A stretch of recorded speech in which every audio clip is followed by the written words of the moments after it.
Hi friends, welcome to SK innovations. இன்றைக்கி நம்ம என்ன பார்க்க போகிறோன்னா, காஃபி பவுடர் யூஸ் பண்ணி ஜீப்ரா கேக் எப்படி பண்ணலாம் அப்படின்னு சொல்லிட்டு பார்க்கலாம். நான் இன்றைக்கி அரை கப் அளவுக்கு சர்க்கரை பொடி பண்ணி சேர்த்துக்கிறேன். 1 கப் அளவுக்கு மைதா மாவு சேர்த்துக்கிறேன்.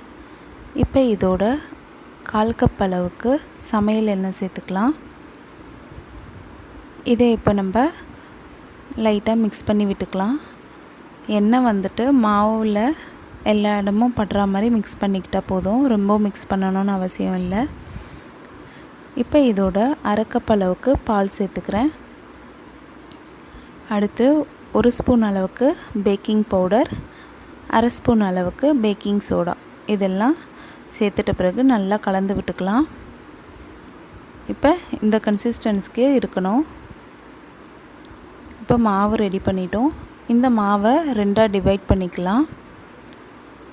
அடுத்து அரை ஸ்பூன் அளவுக்கு காஃபி பவுடரை 1 ஸ்பூன் அளவுக்கு சுடு தண்ணி விட்டு கரைச்சி வச்சுருக்கேன். இதை இப்போ நம்ம மிக்ஸ் பண்ணி வச்சுருக்க மாவில் சேர்த்துக்கலாம். இப்போ இதை சேர்த்துட்டு நம்ம நல்லா இதை கலந்து விட்டுக்கலாம்.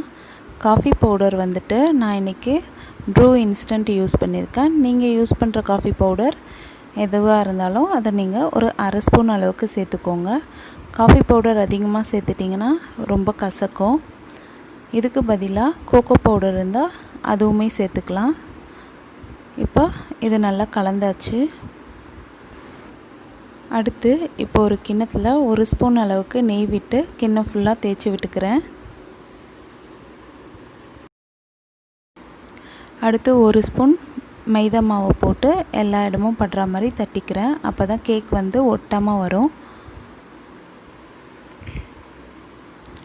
இப்போ இதில் நம்ம கலந்து வச்சுருக்க மாவு வந்து ஒன்று மேலே ஒன்று விட ஆரம்பிச்சிடலாம்.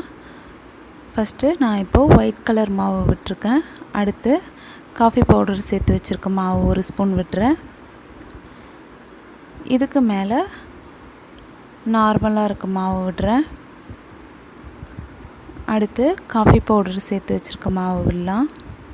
இந்த மாதிரி நம்ம மாற்றி மாற்றி விடலாம். நான் வந்துட்டு ஒரு ஸ்பூன் விடுறேன். நீங்கள் 2 ஸ்பூனாக விடுங்க. அப்படி இல்லாட்டி கொஞ்சம் பெரிய ஸ்பூனாக இருந்தால் 1 ஸ்பூன் விடுங்க. அப்போ தான் பார்க்குறதுக்கு நல்லா அழகாக இருக்கும். இப்போ இந்த மாதிரி நம்ம மிக்ஸ் பண்ணி வச்சுருக்க எல்லா மாவுமே விட்டுடலாம். நீங்கள் இந்த மாவோட ஃப்ளேவருக்காக ஏதாச்சும் எசன்ஸ் சேர்க்கறதுனாலும் சேர்க்கலாம். நான் இன்றைக்கி எசன்ஸ் வந்து சேர்க்கலை. சப்போஸ் எசன்ஸ் இல்லாதவங்க வந்துட்டு பட்டை தூள் வந்து சேர்க்கலாம், அதுவுமே நல்லாயிருக்கும். இப்போ நான் எல்லா மாவுமே விட்டு முடிச்சிட்டேன்.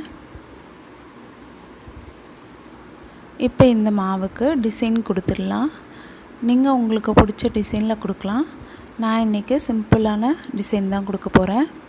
நீங்கள் வந்துட்டு டூத் பிக் அப்படி இல்லாட்டி ஏதாச்சும் ஒரு சின்னதாக குச்சி, கம்பி இந்த மாதிரி ஏதாச்சும் ஒன்று எடுத்துக்கோங்க. இந்த கேக் மாவோட ஓரங்கள்லேருந்து இந்த மாதிரி ஒரு கோடு போட்டுக்கலாம்.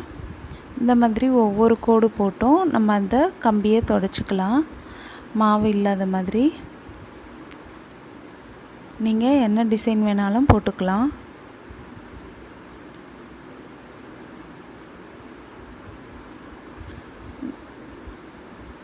இப்போ வந்து நம்மளோட ஃப்ளவர் டிசைன் அழகாக வந்திருக்கு. இப்போ இதை நம்ம பேக் பண்ணி எடுத்துக்கலாம். நான் வந்துட்டு குக்கரில் 1 இன்ச் அளவுக்கு உப்பு கொட்டி அது மேலே வடித்தட்டு வச்சு 10 நிமிஷத்தில் ஹை ஃப்ளேம் வச்சு சூடு பண்ணிக்கிட்டேன் குக்கரை. அடுத்து இந்த மாவை உள்ளே வச்சு குக்கரை க்ளோஸ் பண்ணிவிட்டு 25 நிமிஷம் நம்ம சிம்க்கும் மீடியமுக்கும் நடுவில் வச்சு வேக வச்சு எடுத்துக்கிட்டேன். இப்போ இந்த கேக்கை தட்டில் மாற்றிக்கலாம்.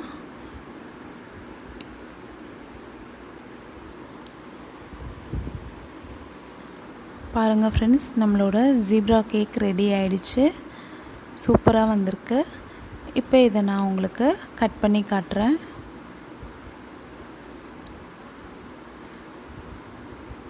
நல்லா சாஃப்டாக வந்திருக்கு.